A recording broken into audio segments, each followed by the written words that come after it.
مصطفیٰ کے غلاموں کو جیل کے اندر بند کیا جا رہا ہے اور ہم ہیں کہ اپنے گھروں کے اندر سکون کے ساتھ سوئے ہوئے ہیں۔ مسلمانوں ایک بات میں آپ کو بتانا چاہتا ہوں، آج ہم یہ سوچتے ہیں کہ فلاں جگہ پہ باتیں ہو رہی ہے، فلاں جگہ پہ مسلمانوں کو مارا جا رہا ہے، ہم تو سکون سے ہے، ہمارے یہاں امن و امان ہے، کوئی امن و امان نہیں چاہیے۔ اگر مصطفیٰ کی شان میں گستاخیاں ہوگی تو پھر امن و امان کی کوئی بات نہیں ہوگی۔ ہمیں امن و امان اسی وقت پیارا ہے جب ہمارے نبی کی عزت محفوظ ہو، اور اگر ہمارے نبی کی شان میں انگلیاں اٹھائی جائے گی تو پھر کوئی امن و سکون نہیں چاہیے۔ اور یہ آپ ہرگز نہ سوچا کریں کہ ہماری تعداد کم ہے تو ہم کیسے ان سے جنگ کریں گے۔ آپ اپنی تاریخ اٹھا کر کے دیکھ لیجئے، کسی بھی جنگ میں حق کی تعداد زیادہ نہیں رہی ہے، ہر ایک جنگ میں حق کی تعداد کم رہی ہے، لیکن اللہ نے جیت ہمیشہ حق کے ساتھ لڑنے والوں کے مقدر میں لکھی ہے۔ مسلمانوں نہ گھبراؤ، خدا کی شان باقی ہے، ابھی اسلام زندہ ہے،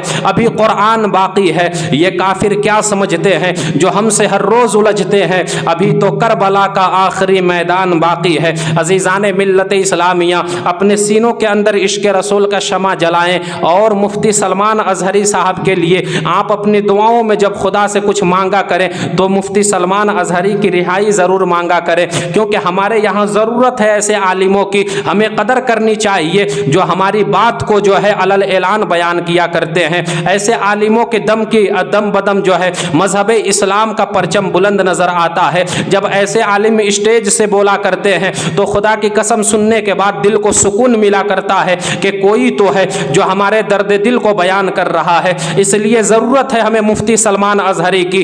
یہ عالموں کو جو قید خانے کے اندر ڈالا جاتا ہے، یہ میں نے پہلے کی تقریر میں بھی بیان کیا تھا کہ یہ کوئی نئی بات نہیں ہے، بہت پہلے زمانے سے ان کے باپ دادا بھی یہی کرتے چلے آئے ہیں۔ ان کے باپ دادا انگریزوں کی بھی یہی عادت تھی کہ جو بولنے والے ہوتے تھے ان کی زبان کو کنٹرول میں رکھنے کے لیے، ان کی آواز کو دبانے کے لیے قید خانے کے اندر ڈال دیا جاتا تھا۔ ایک بات میں آپ کے سامنے بیان کر دوں تاکہ آپ کا ایمان بھی تازہ ہو جائے۔ عزیزان ملت اسلامیہ، کشمیر کی سرزمین ہے، کشمیر کی سرزمین پر جس وقت انگریزوں کی حکومت تھی اس وقت عیسائیوں نے مل جل کر کے مذہب اسلام کے پرچم کو جھکانا چاہا۔ مذہب اسلام کے ماننے والے بھولے بھالے مسلمانوں کے ایمان و عقیدے کے ساتھ کھلواڑ کرنا شروع کیا تو چند لوگوں نے یہ کہا علماء اسلام کو کہ آپ یہاں تشریف لے آئیں، ورنہ ہمارا ایمان خطرے میں پڑ چکا ہے۔ یہ ہمارے ایمان کے ساتھ کھلواڑ کرنے کی دن رات کوششیں کر رہے ہیں۔ جب علماء اسلام کو یہ بات پتہ چلی، علماء اسلام نے تبلیغ کے غرض سے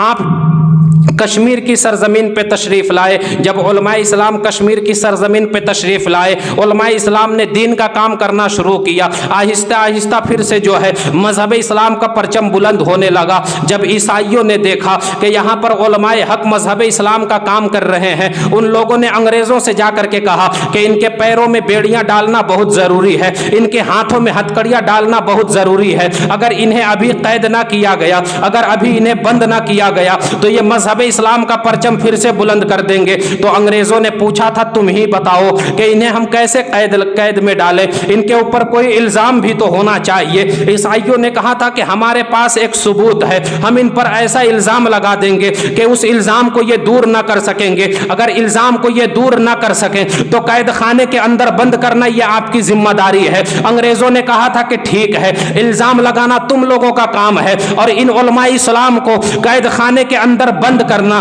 انہیں سزا دینا یہ ہماری ذمہ داری ہے۔ علماء اسلام کو کٹگھرے کے اندر کھڑا کیا گیا ہے۔ علماء اسلام جب کٹگھرے کے اندر کھڑا کیے گئے، عیسائی ایک طرف کھڑے ہیں۔ عیسائیوں نے کہا تھا کہ ہمارے جو پیغمبر ہیں ان کا نام حضرت عیسیٰ علیہ السلام ہے، اور تمہارے نبی نے فرمایا ہے علماء امتی کا انبیاء بنی اسرائیل، جو میری امت کے علماء ہوں گے وہ بنی اسرائیل کے نبیوں کی طرح ہوں گے، اور ہمارے نبی حضرت عیسیٰ علیہ السلام ہیں، اور ان کا معجزہ یہ تھا کہ وہ مردے کو زندہ کر دیا کرتے تھے۔ اور تمہارے نبی نے کہا ہے کہ ہماری امت کے علماء بنی اسرائیل کے نبیوں کی طرح ہیں، تو تم بھی مردہ کو زندہ کر کے دکھاؤ، تمہیں بھی مردہ زندہ کرنا پڑے گا۔ علماء اسلام نے جب اتنا سنا، وہ علماء اسلام تھے، وہ سیدھے سادھے لوگ تھے، وہ اللہ کے ولی تو تھے نہیں کہ مردے کو زندہ کر دیتے۔ اب جب یہ بات علماء اسلام نے سنی ہے، علماء اسلام ہکے بکے ہو کر رہ گئے۔ ادھر عیسائیوں نے کہا تھا کہ مردہ زندہ کر کے دکھاؤ ورنہ اپنی